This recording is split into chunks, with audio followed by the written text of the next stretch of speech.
Hello, welcome back to the channel. गिबियावनो नोंथांमोनखौ जिबि creation इउट्यूब चेनेलाव बरायना लाबाय। दिनैनि भिडिअखौ नोंथांमोना थाम्बनेलाव नायना मिथिखाबाय जानांगौ जे इउट्यूबआ बे मासाव जुलाइ मासाव माने मोनसे गोदान गाइडलाइन दिहुनदो। बे गाइडलाइननि बिखय आं नोंथांमोननो फोरमायगोन जे मनेटाइजनि सायाव आरो मा कपिराइट कन्टेन्टनि सायाव बेनि सायाव आं नोंथांमोननो फोरमायगोन। ओरैनो जों मिथिगौ मनेटाइजेशन जानांगौबा नोंनि इउट्यूब चेनेला मनेटाइजेशन इनेबल जानांगौबाथाय मा जानांगौमोन 1000 साबस्क्राइब नांगौ आरो मा 4000 पाब्लिक वाच आवर जानांगौ। ओरैनो दा खायसे इउट्यूब चेनेलफोरा दासिमबो माने 1000 नि साबस्क्राइबार बारबाय थेवबो बेनिया मा इउट्यूब चेनेला मा मनेटाइज जायाखै। बैफोर इउट्यूब चेनेला जानो हागौ बिथांमोननि पाब्लिक वाच आवारा माने 4000 आवार जायाखै। बेनि थाखायनो बिथांमोननि इउट्यूब चेनेला माने मनेटाइजआव थाङाखै। ओरैनो मा जायो जुदि नोंनि इउट्यूब चेनेला 4000 पाब्लिक आवार्स जाखांनायनि उनाव आरो 1000k साबस्क्राइब बारोबाथाय नोंनि माबाखौ इउट्यूब चेनेलखौ अटोमेटिकलि मा इउट्यूबआ माने रिभिउ हरो, आन्डार रिभिउआव थाङो। आन्डार रिभिउआव थांखांनायनि उनाव बिथांमोना 1 मान्थ मोनसे टाइम होयो। 1 मान्थनि गेजेराव नोंथांनि इउट्यूब चेनेला मनेटाइजनि थाखाय एनेबल नोंना नङा बेखौ नायो। बिथांमोना नोंथांनि इउट्यूब चेनेला रियेल नोंना नङा, रियेल कन्टेन्ट नोंना नङा, सोरनिबा कपिराइट कन्टेन्ट दं नामा, बेफोर गासैखौबो फारसेनिफ्राय बिसोर माने सिरियालै माने चेक बानायजोबखांनायनि उनावसो नोंथांनि इउट्यूब चेनेलखौ मनेटाइजनि इनेबल नंगौबाथाय बा पसिबल जायोबाथाय बा मनेटाइजआव नोंथांनिया जे एक्सेप्ट जागोन होमबासो नोंथांनि इउट्यूब चेनेलखौ मनेटाइजआव एप्रुभ बानायगोन। जुदि नोंथांनि इउट्यूब चेनेलाव सोरनिबा कपिराइट कन्टेन्ट दङ, सोरबा रिउज कन्टेन्ट दङ, अब्लाथाय नोंथांनि इउट्यूब चेनेला मालाबाबो मा जाया मनेटाइज एप्रुभ जाया। ओंखायनो आं साजेस्ट खालामो दि जायफोर दा गोदान इउट्यूब चेनेल दङ नोंथांमोना मालायनि भिडिअफोरखौ कपिराइट खालामाब्लासिनो निजा अन कन्टेन्टजों माने भिडिअखौ बानायनानै इउट्यूबाव आपल'ड बानायबाय था। अब्लानो नोंथांमोना अट'मेटिकलि मा जागोन साक्सेसफुल जानो हागोन इउट्यूबाव।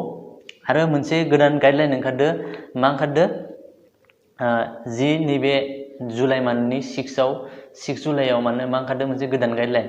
माने इउट्यूबआ ओरैनोथ' जोङो नुनो मोनो दे जाय इन्टारटेनमेन्टनि भिडिअफोरखौ बांसिन इउट्यूबाव नायो मानसिफोरा बा पाब्लिकआव मा जायो पाब्लिकफोरा इन्टारटेनमेन्टनि भिडिअखौ बांसिन मोजां मोनो नायो।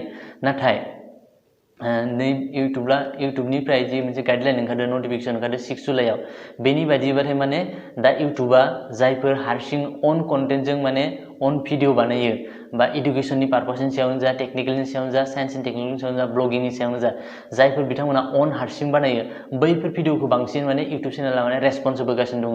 आरो दा नैबे मासनिफ्राय ओरैबायदि आर्निंआ बारायबोगासिनो दङ आरो दा माने हाइ लेभेलाव थांगासिनो दं। आरो आगोलनिसाय माने खम भिउआवनो नोंनिया माने मा जायो खम भिउआवनो नोंनि जि आर्निं बेयो माने बारायबोगासिनो दङ बे मासनिफ्राय।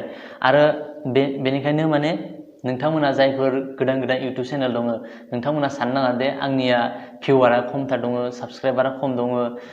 नोंनि भिउआरा माने ओरैबायदि जाबोदों माने भिउआरा खमबाबो नोंनिया माने भिउआर बा साबस्क्राइबारा खम। सापस नोंनिया 1K नि बारा दं आरो साबस्क्राइबारा, सापस हमना ला नोंनि भिउआरा सापस 10,000 2000 3000 बेफोरबायदिबो जानो हागौ। अब्लाबो जुदि नोंनि भिडिअखौ पाब्लिकआ नायना मोजां मोनोबाथाय नोंनि भिडिअखौ जुदि रेसपन्स होबा पाब्लिकआ, अब्ला नोंनि अट'मेटिकलि मा जागोन नोंनि आर्निं जि इनकाम बे भिडिअनिफ्राय जि आर्न बानायनाय बेयो माने अट'मेटिकलि माने दावखोबोगासिनो दङ। बेखौ माने इउट्यूबआ नैबे जुलाइ मासनिफ्राय गोदान जि रेसपन्स होदो बेखौ बांसिन रेसपन्स होबोगासिनो दङ हारसिङै। बेसिकेलि मा इडुकेसनेल पारपसनि सायाव, टेक्निकेल पारपसनि सायाव बेफोरबायदि भिडिअखौ माने जायफोरखौ फोरोंनाय बायदि मा खालामो भिडिअखौ खालामनाय जायो, बेफोरबायदिखौ मा जायो इउट्यूबआ माने रेसपन्स होबोगासिनो दङ।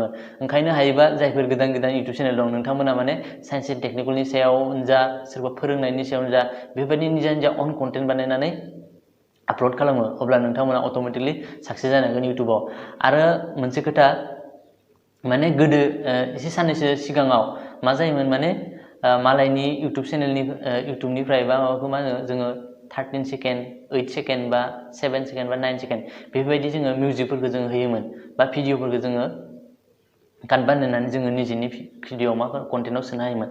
अब्ला बैफोरबायदि सोयोबाथाय जुदि बे भिडिअनि अनारा मा जायो कपिराइट क्लेम बानायोबाथाय नोंनि इउटुब चेनेला मनेटाइजेसननिफ्राय डिसेबलबो जाफिननो हागौ बेखौ नोंथांमोना गोसोआव लाखि आरो जुदि कपिराइट होआबाथ' खोथा गैया जुदि कपिराइट क्लेम बानायोबाथाय माने नोंनि मनेटाइज जाखांनाया माने डिसेबलबो जाफिननो हागौ आरो मोनसे गोदान ओंखारदों बे कपिराइट क्लेमनि सायावनो माने मोनसे टाइमाव ओरैबायदि जाबोनोबो हागौ माने एभ्रि माने इउटुब चेनेलानो माने गावबागाव माने कपिराइट कन्टेन्टखौ माने इउज बानायगोन अब्लानिया माने जायफोर दा आगोलाव माने इउटुब चेनेल दंमोन जायफोर दा इउटुब चेनेल सालायबोगासिनो दङ इनकाम बानायगासिनो दङ नोंथांमोननि इउटुब चेनेलाबो मा जागोन डिसेबल जाफिननोबो हागौ बेनि थाखाय माने सांग्रां जानाया मोजां आं बेखौ खोन्थाखाबाय जिहेतु इउटुबनिफ्राय गाइडलाइन ओंखारदों गावसोरनि नटिफिकेसन स्टुडिअ बिटायाव थांनानै जुदि नों नायोबाथाय मोनगोन बे माबाखौ नोङो